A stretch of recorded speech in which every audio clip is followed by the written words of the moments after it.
Children of God, in the Bible, the word visit has a deeper meaning than just dropping by. It signifies God's mercy drawing near to His people.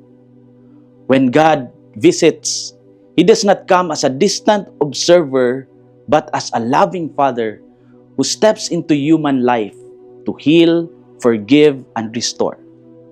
The people of Israel often prayed, "Lord, visit us with your salvation."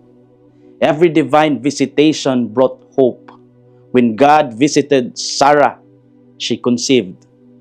When He visited His people in Egypt, they were freed. And when He visited Mary, the Word became flesh. To be visited by God is to experience His mercy in action.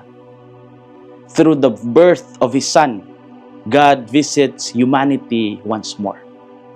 Joseph, troubled and uncertain, learned through an angel's message that Mary's child is conceived by the Holy Spirit. The child is to be named Jesus, for He will save His people from their sins. Joseph obeys in silence, and by welcoming Mary and the child into his home, he welcomes God's saving presence into the world. Through Joseph's faith, God's mercy takes human form and dwells among us. Remember, Joseph did not preach or perform miracles, yet he became a bearer of divine joy simply by obeying God. His silent yes allowed the light of Christ to shine in the darkest world. Like Joseph, we too are called to bring Christ to others, not always through words, but through love, compassion, and faithfulness in our daily lives. Every act of kindness becomes a small visitation of God's mercy to those around us. When we forgive those who hurt us, when we help those in need, when we comfort the lonely, we become instruments of the same joy that entered the world that first Christmas. God continues to visit His people through us. We are His hands, His voice, and His heart. The more we allow Christ to live in us, the more others will also experience His presence through our lives.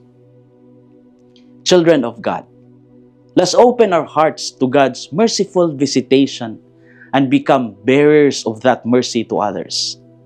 Like Joseph, let's welcome Jesus not only in our prayers, but also in our actions. When we bring Christ to others with joy, we become part of God's continuing story of salvation.